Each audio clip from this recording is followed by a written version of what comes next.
The times that my wife and I saw Dogman. Dear Scary Stories NYC. I had a Dogman experience when I was a teenager that changed the course of my life. It didn't last long, but it frightened me deeply and changed my entire worldview in a number of ways. Then, some years later, I met and fell in love with a woman we'll call Marge because she calls me homie. This Marge does not have blue hair, but she does have a Dogman sighting to her credit. About 18 months after we started dating, Marge and I got married, and then we decided to go out in search of the Dogman. First, let me tell you about my chance encounter with the beast. Next, I'll tell you what happened to my wife before I knew her.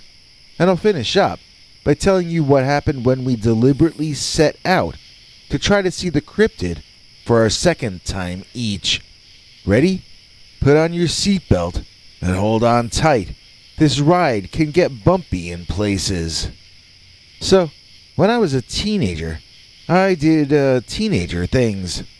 Since then, I've read Joseph Campbell, and I understand that our culture lacks coming-of-age rituals. This is why teens are so often drawn toward placing themselves in dangerous situations. It's instinctual for human beings to have a need to face death in some way before becoming adults in a true sense. For instance, I was a pretty wild teen, but then I had the horrifying Dogman experience I'm about to share with you, and I was married and settled down by the time I was 23.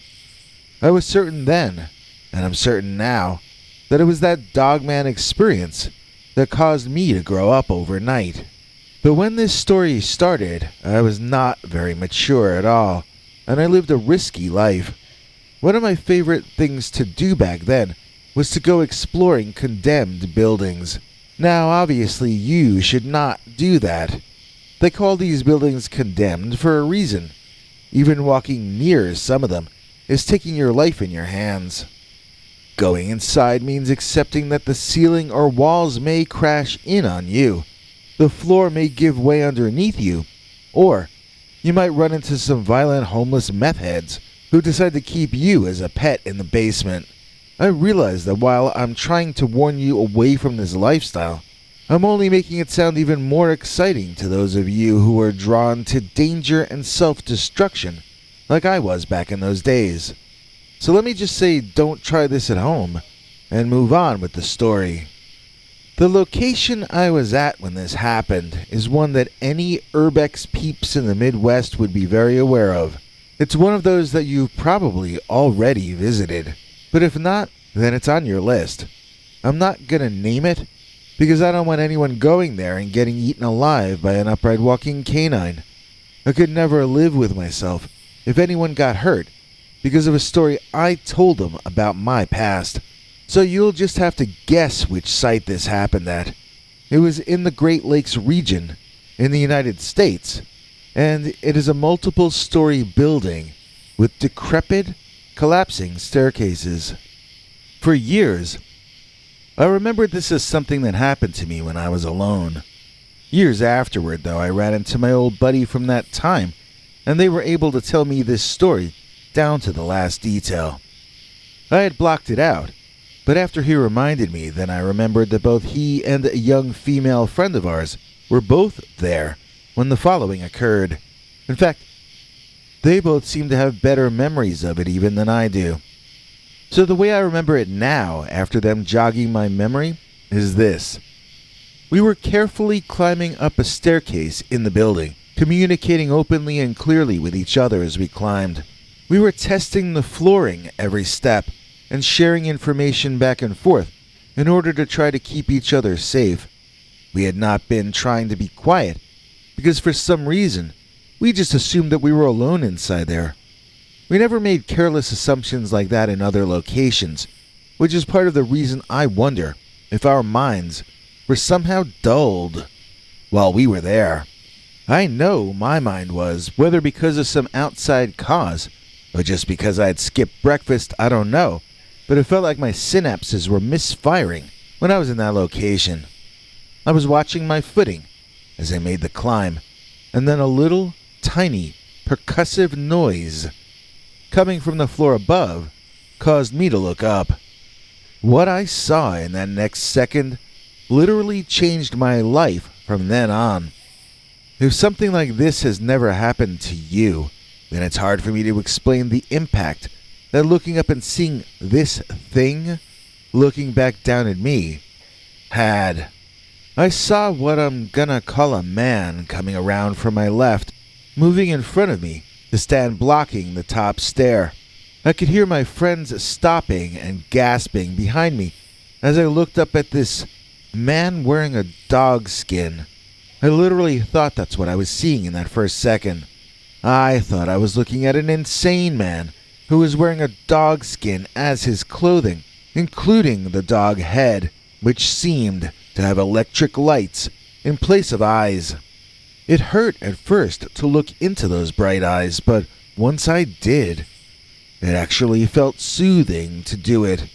Like how coffee tasted nasty when I first drank it as a youngster, but it got me feeling energized, so I learned to like the taste. Well, I learned to like the taste of the dog-headed man's eyes, and I drank them in, like I was opening my mouth wide and facing upward in a waterfall. You know, for years I had forgotten what happened next, but now I remember that both of my friends risked themselves to grab me and pull me back away from that dogman, because that's what it was, a dogman. Once I was awakened from my trance by my friends, I could see that I was not looking at a lunatic in an animal skin.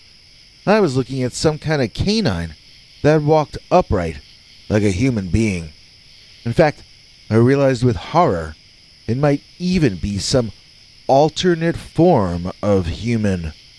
It had a wolf-like head with triangular upright ears, but it had longer and shaggier fur than any wolf I've ever seen.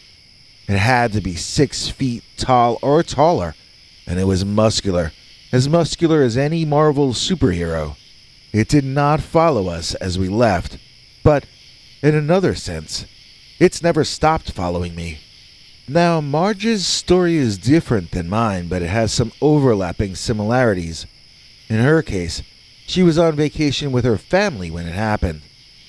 One time she told me it was a summer vacation. Another time she said it was an autumn weekend getaway. But every time she tells the story, it happens at Higgins Lake in Michigan. So go ahead, do your map magic for this one. Sorry I wouldn't give the exact location of the previous story. Okay, zoom on down from outer space and look at Higgins Lake. Are you there yet? Marge always goes on about how clear the water was that she saw ducks swimming on top of. Actually, sometimes when she tells the story, she says it was geese. 2 of the aquatic birds got into a little argument, and feathers flew as both squawked at each other. The resolution of the disagreement seemed to be that one of the 2 swam out toward the center of the lake, leaving him or herself alone and away from the protection of the flock. Marge says she thought at first that she saw an alligator swimming out in the lake. She called her parents' attention to it. Then she and her father waded out into the water to get a better look. Whatever the creature was, it was swimming toward that waterfowl, and only the very top of its elongated snout protruded above the surface of the lake. Although long, the snout was in no way long enough to be a gator, so Marge and her dad remained stumped as to what was stalking that bird. At that point, the bird turned to look at her stalker, and Marge thought there would be another big kerfuffle out in the lake. Instead, the bird just stared back at the eyes staring at her from the level of the lake's water. Neither Marge nor her father could understand why the bird seemed so relaxed in that moment, being stared at by an obvious predator. It was almost as if the fowl were hypnotized in some way. Marge says her mother called them both back to the shore, and then crash, the predator flew up out of the water, dispatching the bird so quickly that it looked like a blur of motion. then swimming away in a noisy pattern of white foam out of their view toward the other side of the lake. Marge says she and her father both looked at each other, and at the same time, they each asked each other if that was just a werewolf. Neither of them were into horror movies or cryptids before that event, and they both thought it was strange that either would use the word werewolf, but both used the term. Marge said she only saw the creature from his head to just below his butt, and only for 2 or 3 seconds, maybe 4. It flew upward, did its horrific duty with regard to the bird, and then submerged again. She said she saw it in profile, and then from behind. She never saw it fully facing her. Like my encounter, the creature she saw had upward triangular ears and a torso resembling a hairy man more than a canine. It was a wolf-headed hairy man. It was the same kind of thing I had seen. And I still find it fascinating that my story involved me feeling dazed, and her story involved the Dogman seeming to deliberately put the duck or goose or whatever it was into a kind of hypnotic trance. It's not talked about all that much, but to me, the most mysterious and frightening thing about the Dogman are those eyes. If it can put you into a trance, does that mean it's more intelligent than you are? Or is it just a random animal ability unrelated to intelligence? Whenever I think about this aspect of the Dogman, I get the shudders. When Marge and I first became a serious couple, we saw Dogman as the tie that bound us together. We were so in love, we kind of forgot how terrifying and traumatizing our experiences had been, and we decided that we should go camping in search of the Dogman that it was meant to be. We decided to bring cameras and recorders along and try to become the first people to document the Dogman in such a way as to prove its existence. Even if we failed, we thought the footage might be good enough to pitch as a TV pilot or some such thing. So, we chose a natural area to camp in, or Marge did. It was not an official camping location. We just found a place to park the car, hidden off the highway, then marched into the woods until we found a clearing to set up camp in. It was all very random, as everything we did in those days was constantly interrupted with us joking around and being romantic with each other. In fact, we made an early night of it and retired to our tent in order to be romantic, but our happiness was interrupted. Out in the dark night, somewhere erupted a barking, a high-pitched, yipping sort of a bark. It happened over and over, and each time seemed different than the previous one. I know my pulse was twice its normal beat, and I felt like I was going to faint. Why had we gone out into nature when we knew the Dogman might be waiting for us? Were we both still under the hypnotic trance of the Dogman? Panicked and paranoid, we grabbed our backpacks and started shoving our most important items in. We were chattering about the location of the car and how we could find it in the dark, racing out of our tent and ready to make a run for it. I nearly had heart failure as I heard the barking again, louder, coming from the opposite end of the field we had set up camp in. Shining my flashlight in the direction of the barking, I was stunned to find an elderly white-haired man walking his old beagle. "Sorry about the barking, folks," said the old fellow. "Hope Snoopy here didn't wake you up." Ashamed of our cowardice, we exchanged pleasantries and retreated to the interior of our tent. We were afraid of being eaten alive by a wild beast when we were camping in an area that elderly folk felt safe to walk their dogs in.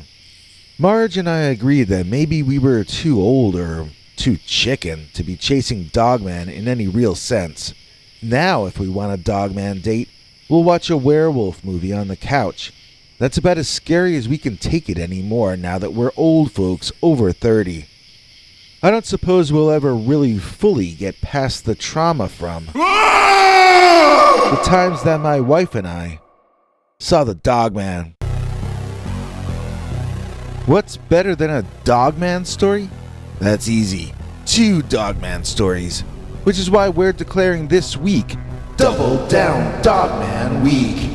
We're gonna have not one, but 2 Dogman stories per day, one at 10 a.m. and the other at 7 p.m. That's 10 shows in 5 days, Monday, March 14th through Friday, March 18th, right here on Scary Stories NYC. We hope you enjoyed that all-new Midwestern monster story. And now, I'ma bust this rhyme about a friend of ours, Godzilla Tim Walker. He's badder than bad, and gooder than good. He's better than sports or soccer. If you could know him, you know that you would. He's the only Godzilla Tim Walker. Godzilla Tim is so badass that both the first and third stories today are brought to you by him. I don't know what we'd do without his support. He's an important part of the Scary Stories story, and we cannot thank the man enough. Thanks, Tim. We'll have TV spokesmongrel Henry Lee Dogman come out at the very end of the show and explain how you too can become as important and revered as Godzilla Tim Walker.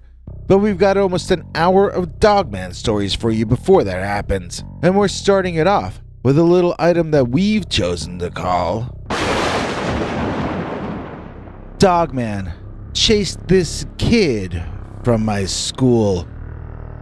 Dear Scary Stories NYC, yo, if you want a Dogman story, me and my friends got a good one that you can use. We seen a Dogman near our school, and we seen it chase this heavy-set kid till he almost collapsed. We got Dogman by our school. It was a rumor for a long time, but over a dozen of us probably seen it chase the chunky kid, so it's pretty much an established fact now. We all turn on our camera apps before we walk to the bus stop after school now. The next thing that jumps out at one of us, I hope we get a picture or some video of that smelly animal. I want $1 million if I get video of the Dogman, especially if I get footage of him eating one of my classmates. I don't want to tell you which school we go to because we're still going there, but I will admit that it's in Wisconsin. If I told you where we saw the creature, I'm sure half of you would be on a bus to Wisconsin within the hour. So I'm not going to do it. I want to be the one who proves Dogman is real. And I want to be on like that stupid morning show that my mother watches, whatever it's called. I want to be interviewed on TV as the world's #1 Dogman expert. But first, I need proof that I've seen the Dogman. And I need proof that I really know a lot about the creature. In order to prove that, I'm gonna need at least one good, clear Dogman photo. But we're prepared now, so it's just a matter of that hairy fleabag showing himself one more time. Okay, so the big bone kid in our class, we can call him Lee, which is not his real name. He would always buy French fries from the cart in front of the school as we left class, and then walk the long walk over to the highway where the bus stops. I would say he made the walk alone every day, but that would be untrue. It was him and his beloved French fries. He adored his fries. He would make little happy noises when he ate them, and so nobody else walked with him. Nobody wanted to interrupt those two once they got started together. That is a couple that is truly in love. So on this one day, most of us are at the bus stop inside the bus, which is basically only waiting for Lee before we go. It leaves the stop at a specific time, and Lee is famous for making it on time, but with 1 second to spare. This was one of those days when he was cutting it close, and some of us began to wonder if this might be the day when Lee was finally going to miss the bus entirely. Some of us sitting in the back looked out the window, and over the hill behind us, we saw Lee emerging, and he was red-faced, running as fast as he could, which is not really that fast. It looked like he was going to pass out any second from the effort. Something was scaring him. He was scared of something more than just missing the bus on that afternoon. Kids started pointing and laughing and gathering at the back row of seats to see the chubby kid trying to make the bus. The middle of the bus emptied as half the kids rushed to the back hoping to see Lee collapse in exhaustion, and the other half of the kids rushed to the front to urge the driver to drive off without Lee. What can I say? We all craved something different in our lives. It might sound mean, but we all wanted Lee to miss the bus just so that we could have something different happen on that day. So I was pressed against the back window with my classmates pushing on me from behind, all trying to get the view that I had. Lee was running up over that hill with a look of extreme discomfort on his face, and then I could have sworn I saw something rising up behind him. I wasn't sure what I was seeing, but it wiped the smirk right off my face. At first it was a big dark shadow rising up behind him, and I couldn't understand what that could be. Then it started to take form and come into focus, and I swear it looked like the poor kid was being chased by a werewolf. I don't mean the American Werewolf in London, because this werewolf was standing up on his hind legs and running, sort of like a sprinter. What I mean is, he was running upright, not down on all fours like a dog. It really looked like a big giant dog running on its hind legs, but it didn't look stupid. I mean, when you see dogs on their hind legs, it looks like they're tiptoeing around or dancing and unbalanced. It doesn't usually look scary, but this dog running upright on his hind legs scared the living daylights out of me. He didn't look silly. He looked formidable. He looked sturdy and strong as an army tank. He looked like he was born to walk around upright, and he looked like he was born to battle big game. That creature looked to me like it could pick up a grizzly bear, and it could throw it. Some of the kids in the front began piling out the door in order to get a look at what was happening. The driver yelled at them to get back in their seats and was ignored. He tried to close the front doors, but the kids held them open, and then everyone, including me, ran outside. Off in the distance, we could make out the kid Lee running slower by the second, holding his side, which seemed to be in pain. Then, rising ever higher behind him, the absolutely unbelievable-looking thing that was following him. Even as I was looking at that dude, I was not believing what I was seeing. It was like a werewolf from the movies. It really was. And not a cheapo movie either. This was a really badass-looking wolfman kind of a monster. A real-life monster. I remember we were all shouting. It was a once-in-a-lifetime moment. It was bigger than graduation. We were going to get to see a monster eat that overweight kid. Half of us ran back into the bus, but I got out my phone. Once they got a little closer, I was going to start zooming in.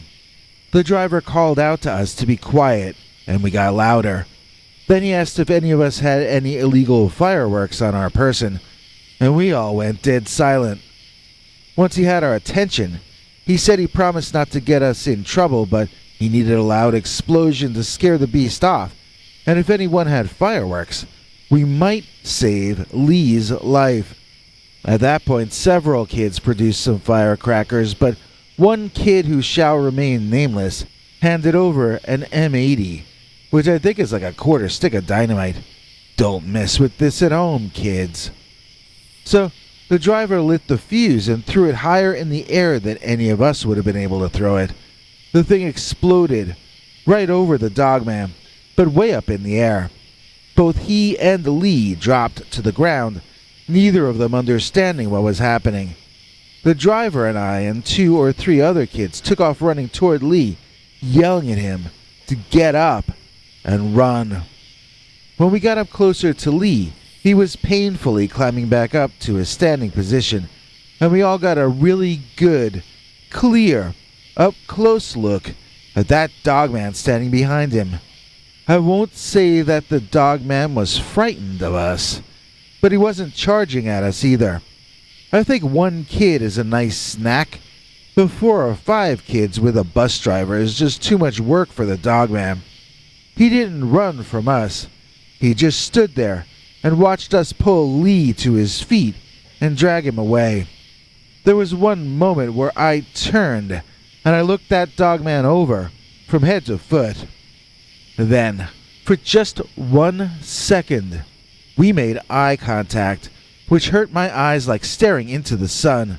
It was one of the most intense things that have ever happened to me in my entire life, and I'm no kid. I'm a senior in high school.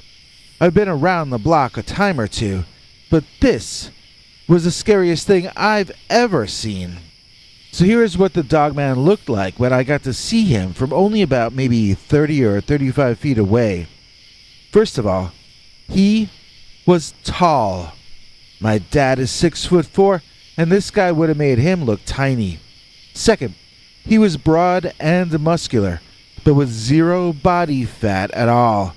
I mean, this was Jack Sprat. He was lean. Would I say that he was taller than a man could be? No, I don't think he was 9 feet tall or anything like that. It was the size of a very large, very well-built man. He was as tall as a basketball player, yet built like a linebacker. He would have been among the tallest guys in history, but he was not literally a giant. He had tall, pointed ears up on top of his low forehead skull. His snout was especially long, like a greyhound, I guess. The coloring was like a gray wolf for the most part, but the features were some other primitive canine of some sort. The eyes reflected light in a way that made them hard for me to look into. It felt physically painful, and I also felt like I'd be hypnotized by the way the light danced off of them. It's kind of hard to explain. The teeth were too large to be a wolf's teeth. It didn't seem to even be able to close its lips around those teeth. They were that huge. The front legs ended in paws that were nearly hands. I didn't see it pick anything up, so I don't know if it could have used those paws as hands with thumbs, but they did look very hand-like. Those front legs looked like big, muscular versions of kangaroo arms, but held back to the sides more of the time. None of us think that he was a man in a dog costume, though, because of the way the body was different from a human body. Like, the bottoms of the legs were way thinner than a human's legs, and I can't imagine a man fitting into a costume with legs that thin. It also just did not feel like a costume. It was too smooth in the way it moved. It was too realistic to be fake. There wasn't anything about it that felt unnatural or made you feel that someone was playing shenanigans. It just felt like, here is an incredible but very real animal that I never believed was real before. I mean, it felt absolutely amazing to look at this thing, but at the same time, it didn't feel like we were hallucinating or that this creature was impossible. Maybe just because I was with such a large group of others, I was not actually concerned for my own well-being, you know. Most people seeing a dogman are only looking to get away from there. They're afraid for their lives. I guess I was afraid for my classmate Lee's life, but mostly I was just on fire thinking, I'm actually seeing a monster. Like the whole time I was thinking about how I was going to be thinking about that moment over and over for the rest of my life. I was literally hearing myself in my head saying, this might be the most incredible thing that ever happens to me. It might sound corny, but I was really feeling it deeply too. Someday, eventually, we'll all be able to go public with this story using our real names, and then we will be inseparable from that day for the rest of our lives. I hope I'm the first, but maybe one of my classmates will beat me to it. Some of them don't even want to admit that it happened. Others are urging me to join with them and write a book about it. Lee won't talk about it yet, though, so I say we should wait. It only happened at the end of last year. We've got the rest of our lives to get the story right. I'd rather wait until we're not going to that school anymore. I'd rather wait till we get a photo or video of the upright hound man. If we go public now, it'll make the rest of my senior year into a hell that might screw up my chances to get into college. We all want to tell the story, well, about 60-70% of us, and so the story will be told in a more complete form eventually. I think we'll see that dogman again before graduation.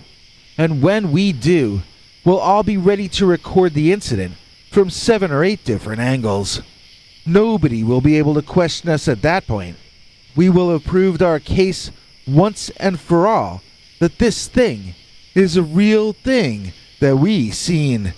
And we aren't lying either when we tell you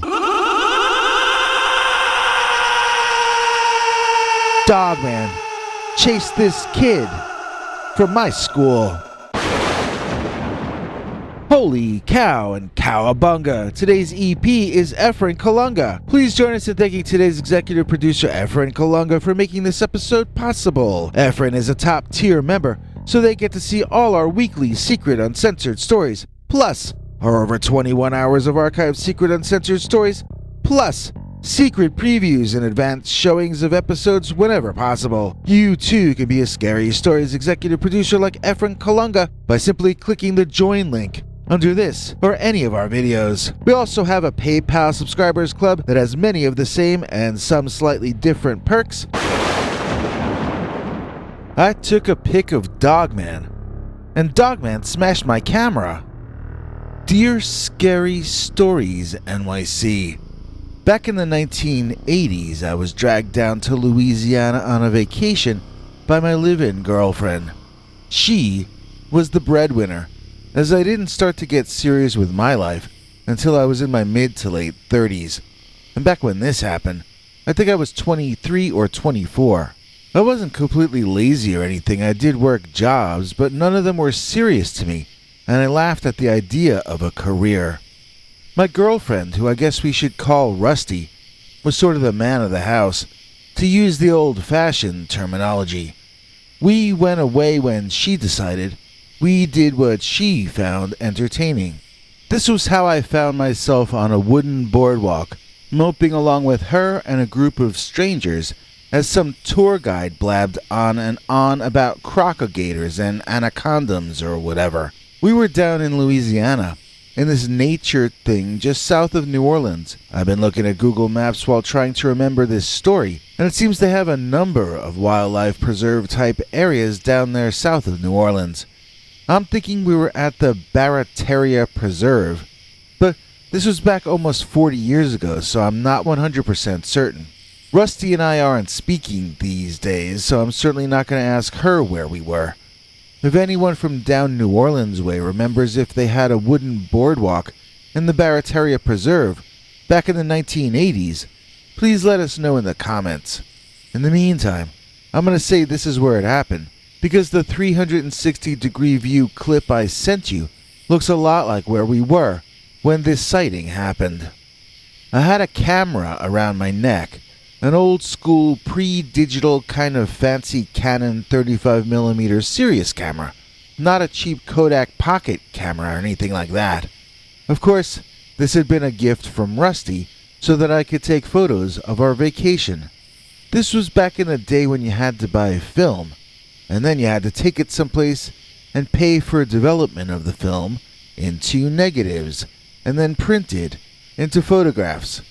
As a result, I bought only one roll of film for the entire vacation, and I resented having to even do that, as this was her vacation, not mine. So, I was careful to only take pictures of the seemingly most important things, and not to waste a single shot. I knew I'd have to pay to have the film developed when we got back, and that was another expense that I resented having to pay. These days, we all take photos on our phones for free, so maybe you can relate to my grouchy reaction to this whole thing.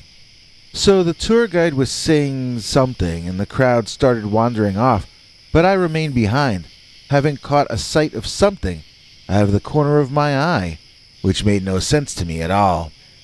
Something was out there in the swamp. It was hiding behind some long, sharp green leaves. Do you remember the Myakka, Florida skunk ape photos that Lauren Coleman made famous in, I guess, the 90s or 2000s? The kind of green leaves that monkey was hiding behind in those photos is what this beast I saw was also hiding behind. This was years before the Myakka pictures came out, so I was not thinking that I was seeing a Bigfoot. I wasn't sure what the creature was out there, but I knew it was looking at me. so I wanted to look at it. I could see that it was furry and dark, and I could see that it kept low. My assumption was that it was something of a smaller size. I was not thinking it might be large, but hunkering down low. I was just thinking that it was small. So, when you see something furry and small, and you're from the city like me, you wonder, is that a cute kitty or puppy? Or is that a rat with rabies? I wasn't feeling threatened, and I kept getting closer and closer to the hiding animal, as the tourist group and my girlfriend Rusty walked further and further away from me. Finally, I remembered I had an ability to zoom in with the lens on my camera. It wasn't one of those long telephoto things or anything, but I could definitely see better through that than with the naked eye. So I searched through the viewfinder until I saw the hairy thing out there in the swamp through my lens. It looked stranger and stranger the better I could see it, which was not very good at all due to the thick vegetation between me and the beast. After moving myself back and forth and aiming the camera in different spots, I got a lucky break. Well, at the time, I thought it was good luck, but if so, it turned into pretty awful luck pretty quickly. I saw that the creature had upright ears like a dog. It was possibly a canine, and now I was even more intrigued than before. I mean, did dogs hide in swamps and stare out at people? I guess it's possible because dogs can be just as weird as we humans are, but on that day, I was confused by what was happening. I think I had completely forgotten about my girlfriend Rusty and the others by this point, and I was leaning way over on the edge of the wooden walkway, trying to get a clear angle on the creature hiding out there. Eventually, I decided I'd better start taking photos of what I could see instead of waiting to see the entire thing. Maybe if I got a good shot of an ear, someone could later tell me what kind of animal that was out there. I decided some proof was better than no proof, and I clicked the shutter to snap the shot. Well, no sooner had that camera gone click than the little creature so timidly hiding out in the swamp stood up. And up. Stood up. And up. I found myself nearly eye level with a hairy man-shaped dog-headed behemoth whose feet must have been planted 6 feet below mine. I mean, if I'm 6 feet tall, then that thing was 12. It looked like Arnold Schwarzenegger on the planet of the dog-faced men, except it was so large. There was nothing in pop culture back then to compare him to. Nowadays, they have the Hulk becoming very tall, and this was sort of like a fur-covered and dog-headed version of that. I suppose I should say it looked as though it had a wolf head, because it was that type of a canine, with silver eyes and pointed ears on top of its head. Its shoulders were so broad, it looked like he was dressed as a football player with the pads under his fur. In fact, his head sort of almost seemed to come right out of the shoulders. I had not yet heard of the Lougarou, but it seems quite likely to me that has to have been what the creature was. Most of the stories didn't make him so tall, but they do say the Lougarou is a wizard, capable of shape-shifting. If one can shape-shift, maybe one can also become larger, or at least, perhaps a wizard can convince a dumb guy in his early 20s like me that he was 12 feet tall. Any sufficiently advanced science or tech would have seemed like magic to me back then. I'd have probably thought you were Merlin if you showed me a cell phone in those days. I sit and wonder about it. Did it really happen the way I remember? Could it have? Did I imagine it? Were those implanted memories? Well, there's one part of the story that definitely happened, and that is that I lost the camera and the photo I had attempted to take of the creature's ear. How did I lose the camera? Well, if you ask Rusty, I was careless, and I dropped it in the water, then made up a stupid and unbelievable story, instead of just apologizing. If you ask me, though, I'll tell you the following. So I snapped the photo, and the creature became enraged. It revealed its immense size and I started backing away from the edge of the wooden platform, sloshing and wading through the water faster than I could move on dry land. The Wolfman was at the edge of that platform and swinging himself upward to loom over me before I had time to do anything about it. The speed was breathtaking. It was like a nightmare coming to life. At this point, I saw the monster hands of this thing. I could not, from my angle, see his feet, but one clawed hand, and it was like something out of a horror movie. I mean, that was not a dog paw. It was a hand, with long bear claw-length nails coming out of the fingers. They looked far stronger than typical dog nails, and they looked sharp as fish hooks as well. With his other arm, he swung out and grabbed the camera, still hanging on my neck. He then proceeded to dive backward off the edge of the platform, almost pulling me into the water with him. The strap around my neck thankfully broke. My chest and neck ached, and I probably had some mild whiplash. I cried out in pain, and soon Rusty came back to find out what I was shouting about.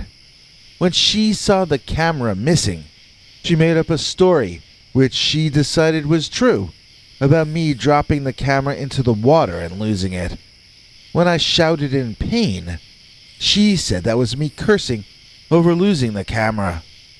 I asked her to explain why then I was in pain in my chest and the back of my neck, but there were no bruises for her to see, so she didn't even believe me.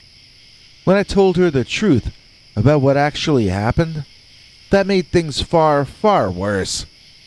The rest of the vacation was miserable, and the rest of our relationship too, for the most part. Since everything in our lives was always about Rusty, I never really had time to go back and think about the Dogman encounter. It was over so fast, even faster than our relationship. He was into and out of my life, faster than cargo pants, and my flock of seagulls haircut.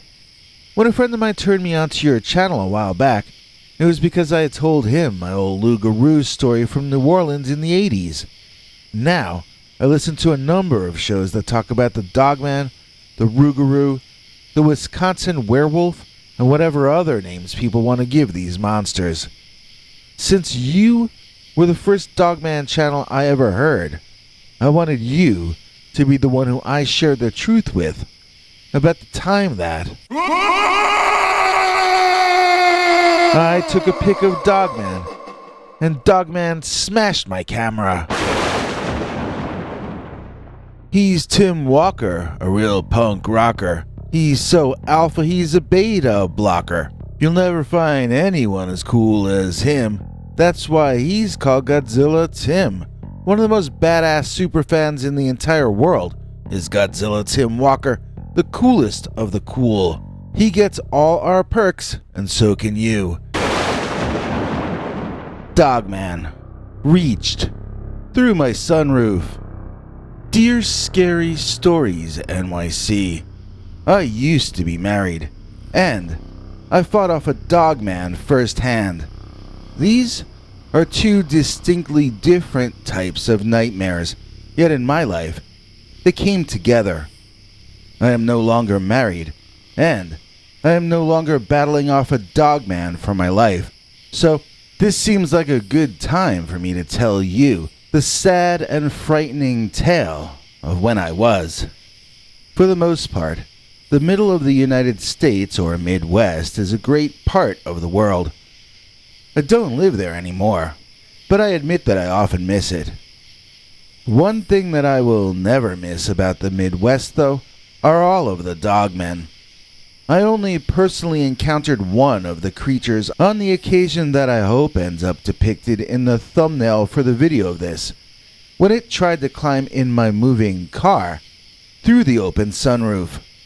However, I already believed in the Dogman since I was a kid, and my father showed me a scar left from stitches in his side, under his armpit, toward his back. He told me that scar was a present from the Dogman, but I say it's also a present from whoever did that crappy job with the stitching. I couldn't tell if he was playing with me about those stitches, but he maintained the same story, straight up to the day he died.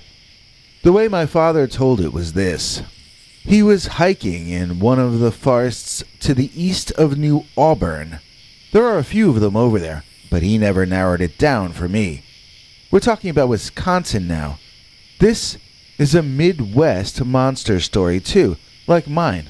So he was wandering off trail, which I say no one should ever do without a posse, as in an armed posse. Dad was Mr. Nature Boy in those days, though. He thought he could solve the world's problems through peace and love, and certain herbal incenses and remedies. This was before he met my mother, and long before I was born. Now, according to my father, he walked through some bushes and accidentally right into the place that a large bull Dogman had dragged a very large, recent kill in order to be able to dine on his feast in private. My father's presence was the opposite of privacy, so the Dogman was unhappy and expressed his grievance loudly and in my dad's face. Dad said he couldn't believe he hadn't smelled the area before he entered it because it reeked of an old-time butcher's shop, if referencing that odor means anything to anyone nowadays. It smelled bad. It smelled like a bad place to be. So Dad backed up, keeping his eyes on the Dogman. It sounds like this was a large dog when he would describe it in more detail. It was a large and hyper-intelligent wolf or canine of some very strange sort, but I get the impression that when he came upon it, the creature was down on all fours. As he backed away, however, I remember my father saying that the thing started walking after him on two legs, and that was when Dad turned to run. As he ran away, the Dogman pursued him, reaching out and trying to grab him a few times. One time, his claws dug that deep scratch in Dad's back, but fortunately, that was the only injury the creature was able to inflict. Dad said that when he saw some people in the distance and ran toward them, shouting deliriously, the Dogman split, and he passed out. Someone there knew first aid, and that saved Dad's life because the Dogman's claws apparently carried dangerous germs or bacteria or some such thing.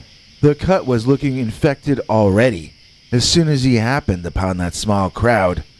Those strangers dealt with Dad's infected wound until they could bring him to the alleged doctor who performed the terrible stitching work.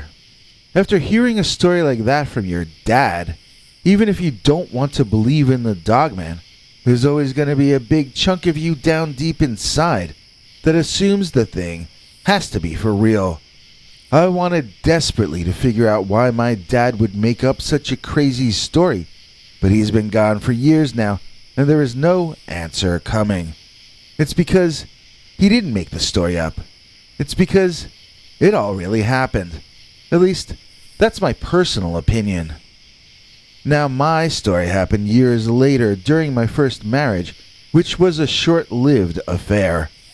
I thought I was in love, but I must have been out of my mind, because I have no good memories from that time we were together. Let's call my ex-wife, because that's the nicest thing I can think of to call her.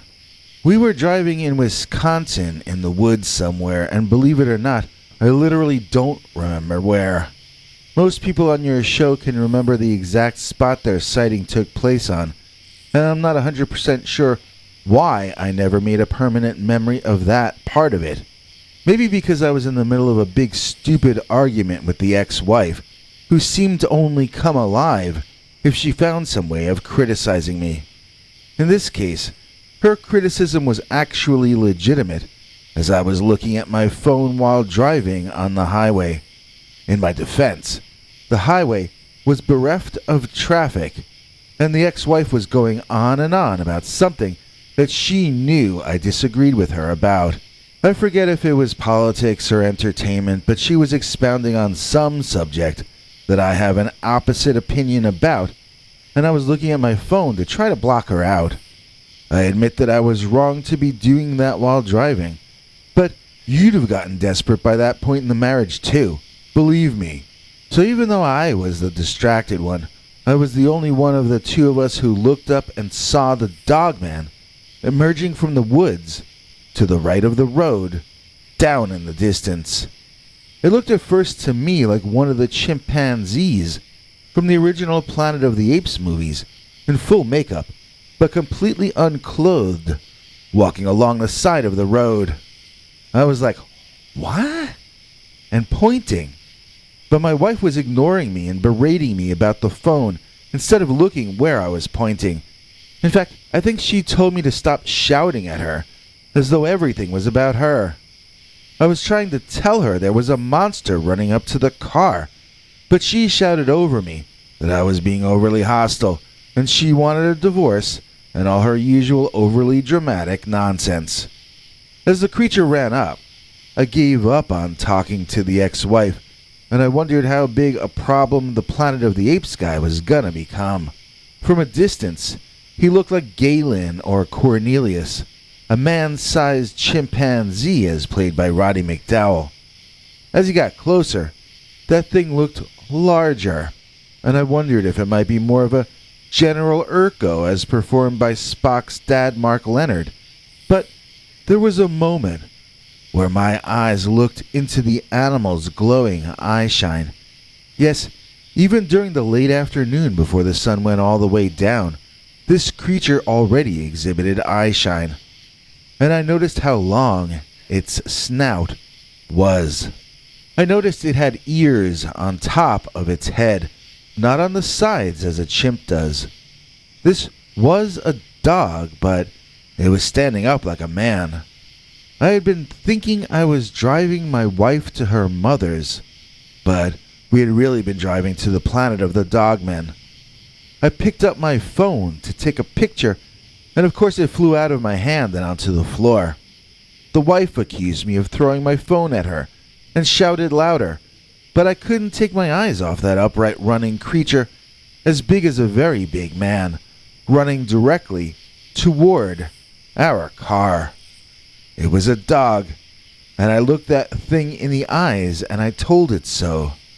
"You're a dog," I said out loud. "You're not a gorilla. You're a dog." The thing was still running at my car, but at least now I knew what it was. Unfortunately, the ex-wife thought I was calling her a dog, and a whole new round of defensive and alarmed badgering erupted from her nasty mouth to pollute the air while I had to deal with this crisis. That dog-headed ape man seemed to have a personal problem with me, or at least my car.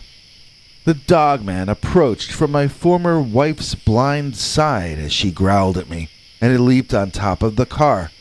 My ex-wife then yelled at me to stop making the car bounce so much. She insisted I needed new shocks. She had no idea there was a creature inches above our head, and it was at that moment that I realized I'd better shut that sunroof. It was already too late, though. The Dogman reached a clawed hand into the car, and I swiped at it, trying to bat it away before it hurt the stupid ex-wife in some way. This was a hand. It was not a paw, but it was not a hand in the normal human sense. It had claws at the ends of those fingers that looked as long and sharp and hard as iron nails. The ex screamed and accused me of trying to strike her. She still hadn't registered what was happening. That claw came down into the car again, and as soon as the ex-wife saw it this time, she began bellowing at me to do something about it. There was no pause to realize that she was wrong. There was no apology. There was no change in her at all, except to go from accusing me of trying to hit her to accusing me of not doing enough to battle the monster on top of the car. No matter what happened in life, I was wrong, and that was the starting point. No matter what was going on, the situation could be solved by personal attacks against me. I was fed up with the ex-wife, and I was fed up with that monster too, and I'm not sure which I was sicker of. I slammed on the brakes and stopped the car short. The ex-wife slammed into the dashboard because she refused to wear a seatbelt. The monster went flying off the roof and rolled forward on the road. I hit the button to close the sunroof quick before the monster got back on its feet and tried to get in again. The ex-wife physically stopped me, saying she was too hot already and I better not shut that sunroof. Out of the front window, I saw the Dogman get up. It was clearly about to charge the car, so I moved her hand out of the way forcefully and pressed the switch, restarting the process of closing the sunroof. The Dogman charged toward the car, climbing bipedally up the front hood and windshield as my ex-wife screamed. Once it hit the top, it attempted to reach its arm in again to grab my wife's screaming head. I probably should have just let him, but for some reason, I wanted to save her life. He got his hand or claw inside the car as the sun door closed on it, so he was trapped, with his hand being gripped like it was in a vice. The hand wildly tried to grab at both of us, and we got out of the car. As soon as we did so and turned around to look back, however, that werewolf pulled his clawed hand out of the sunroof again. This caused us to dive back in the car, like some scene cut from a Scooby-Doo movie. I slammed on the gas and drove off, with the Dogman somersaulting backward off the back of the vehicle. I have no idea how badly he might have been hurt, as I turned on the radio, which was playing Steppenwolf, Born to be Wild. I started laughing, like a complete lunatic, as I drove away at well over the speed limit. My ex-wife was probably trying to say something, but I couldn't hear her over the music. I had defeated the Dogman. I was born to be wild. In that moment, I was like one of those football players dancing in the end zone after scoring a touchdown. I was celebrating my victory, and I realized in that moment that our escape from the Dogman was almost thwarted by the very person I was trying to protect, that ex-wife. I understood for the first time that she was as dangerous to me as the Dogman, and that I should jettison her from my life too, just as I had done with the Dogman. No, I didn't throw her out of the car, although trust me, the idea went through my head. We divorced, and that was the best decision I ever made. I found my real wife 2 or 3 years later, and she was well worth the wait. I discovered life does not have to be torture, and your wife can actually agree with you about some things sometimes. Your wife can be your friend, can even be on your side in arguments. It was a remarkable revelation that turned my life from a living hell into a fun adventure. And in fairness, I never would have learned this lesson if not for the interference and attempted attacks made on us that evening by that dog-headed monster man. Sometimes something bad happens to you and wrecks your world. Other times something bad happens to you that fixes your whole life. I learned this the hard way after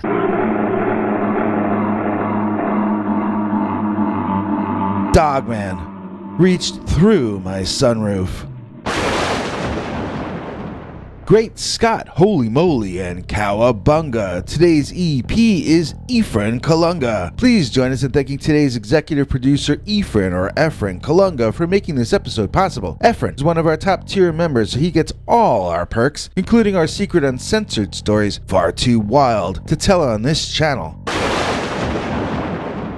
The Dogman, Billygoat, Standoff.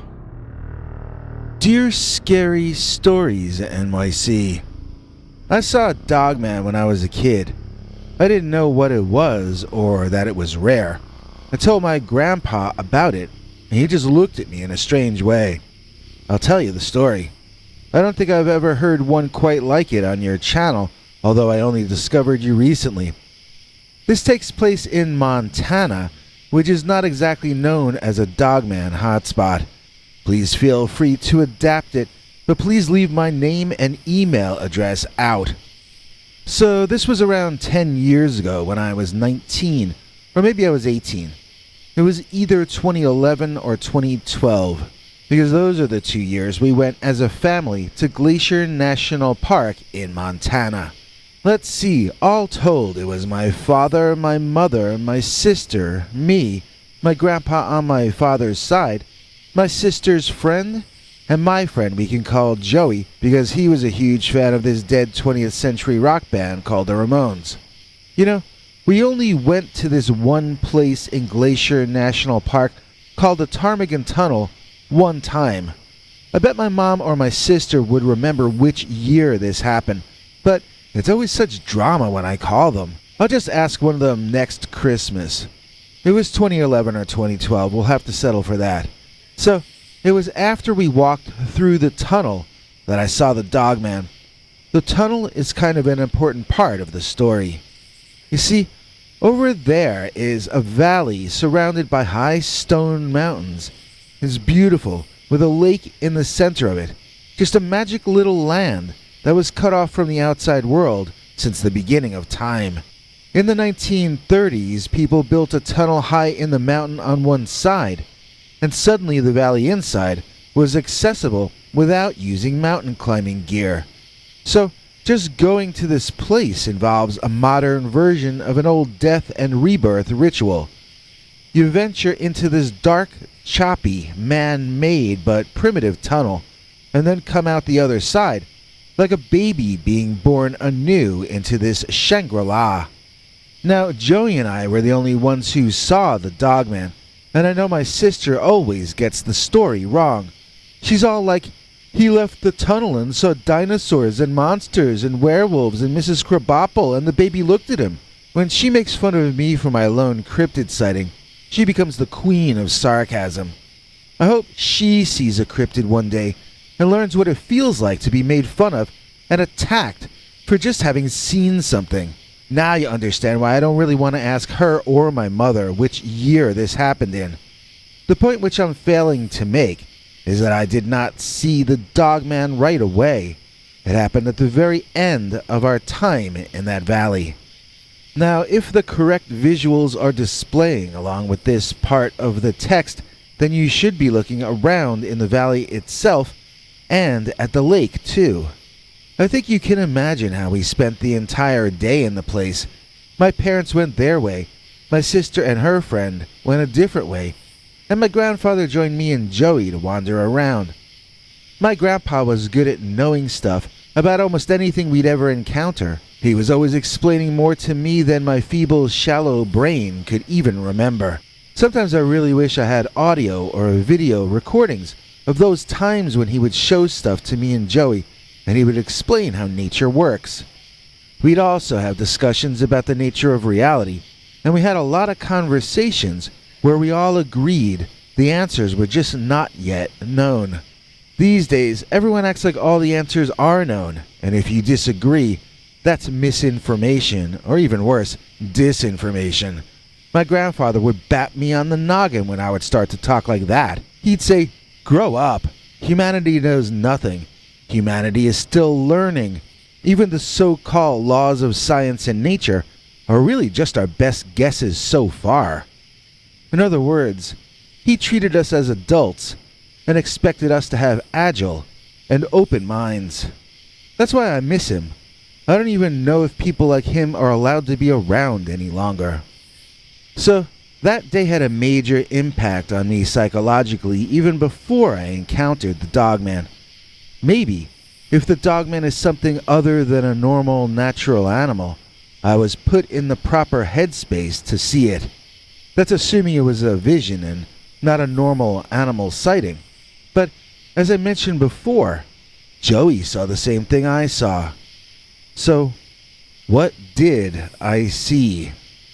It was starting to get dark, and my father sent a group text to everyone's phones saying to meet and exit together back through that Ptarmigan tunnel of rebirth. My grandfather headed straight back, while Joey and I remained behind for a minute to do something that we enjoyed doing when we were teenagers. It was an activity that my grandfather would not have understood, let's just put it that way. He wasn't open-minded about everything. So, while we were doing our thing, we kept hearing this really, really weird sound. It was like a person screaming out in a foreign language, and they sounded kind of crazy. It sounded funny, in fact, like Jerry Lewis doing his Yiddish shtick. But then it would sound like a woman screaming for her life in the next second. Like it was funny, but in a scary way. And it was scary in a funny way. I was getting the chills, and we got up to look around. Of course we saw them right away, as there aren't many obstructions to your view in the valley. Way up at the top of the cliff behind us, there were some mountain goats balanced on some rocks. They were trying to come into the valley from the other side. I had only known that goats said ba like in the old cartoons, but apparently they make a whole lot of really weird noises. And that was what we were hearing. The goats were being faced by a large, skinny bear standing upright, or what I perceived to be a large, thin bear, because I was only seeing him in silhouette at first, against the darkening night sky. Visibility was lessening fast as the light was fading early due to the fact that we were inside a bowl-shaped area. Joey said he wished my grandfather was there to explain what that big, upright walking werewolf thing was. My heart jumped when he said the word werewolf, and I looked at that bear again. Joey and I both moved to a different location. Mainly we wanted to get out of there and back to the tunnel, but we wanted to get a better angle on whatever was happening with those goats up on the top of the mountain. So we moved into a new location and turned to look. I saw one of those goats charge at the bear, and the bear backed off so quickly that I was stunned. I've never seen a bipedal bear move so gracefully. Usually they seem clumsy and ready to topple over when they're upright like that. This was the strangest looking bear I'd ever seen. And then it returned the bluff charge, causing the goats to retreat to the very top of the cliff. When it performed that action, I could see the attacking creature's outline in great detail. It had tall, pointed ears, not round bear ears. It had a chest like an exceptionally well-developed male human being, and arms to match. It had legs like those of a faun from mythology. It had a head shaped like a wolf or a dog. It didn't look like any kind of animal that was ever supposed to actually exist. This was like something out of myth or legend. Joey got out his phone and tried to zoom in, but he couldn't find the scene on his crappy old dark phone camera viewfinder. He tried to snap a photo anyway, and the results were disastrous. First of all, he only succeeded in taking a picture of a bug flying a foot or two in front of his camera, and second of all, it set off a flash in the growing dark and played the loud recorded sound of a camera clicking. The next thing we knew, all of the animals had stopped battling with each other and were all standing perfectly still, staring at us. When he looked at us, the big werewolf man's eyes glowed like hot coals in his skull, and it sent shivers through me and made me feel like I was gonna faint. We booked it out of there.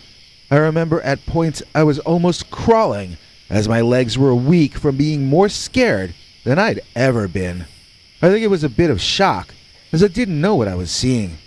It was the combination of being afraid for my life and afraid of potential pain, mixed in with the fear of the unknown. Not only was that thing as dangerous as a bear, it was also something completely unknown to me.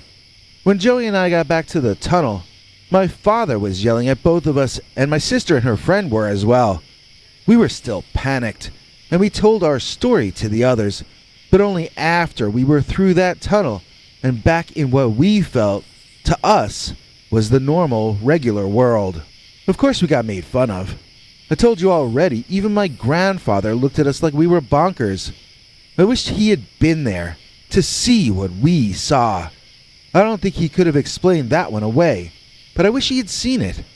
That was the first time Joey and I actually had become more open-minded than my grandpa. That was the point where life started to teach us more than this wise old man. Because for all the things Grandpa had seen in his lifetime, he had never seen the Dogman, Billygoat, Standoff. She's better than Scooby and Scrappy and Shaggy. She's better than Velma. She's our EP Fraggy. To us, she's lovelier than Tippy Hedren. Today's executive producer, Fraggy Dendron. Tippy Hendren? I don't know. What I do know is that today's episode was made possible by the lovely Fraggy Dendron, and in return, she receives these wonderful prizes. Behind door number 1, here's TV spokesmongrel Henry Lee Dogman to explain what she wins. Hank? Thanks for watching till the end. If you liked what you saw, please consider clicking like on the video or sharing it with your friends and family that you think might also be interested. If you would like to see more of our work, please consider subscribing and hitting that bell icon next to the subscribe button so that YouTube will alert you when we put out a new video. To become a channel member and gain access to our special perks, you can click that join link under each of our videos. Another option is to join our PayPal subscribers club at peterbernard.com. You can join for as little as 99 cents on YouTube or $1.50 at peterbernard.com. And that gains you access to our weekly secret uncensored episodes. If you'd like to see our 21 hours of archives of uncensored Dogman stories, then please join at the $3 level or above. To get to watch our shows in advance of the public, please join at our $10 level. That gets you all the perks. If you join our channel memberships, you need to check our community page here on YouTube in order to get the links to the secret videos and other perks. If you're in the PayPal subscribers club, Peter will email you all the news and links himself. Once joining the PayPal club, which is Peter's homemade club, please give him a chance to see that you've joined and to compose you a personal welcome email, as none of that is automated. But whichever you join, we'll name you an executive producer for the next available episode. Do you have a scary experience that you'd like to share with us? You can email us at scarystoriesnyc@gmail.com or call our Scary Stories voicemail hotline at 804-LA-SCARY. That's 804-537-2279. It's a Google voicemail box, so that means it keeps cutting off after every 3 minutes. If your story is longer than that, please keep calling back and we can piece it together on our end. Good night, and have a scary tomorrow.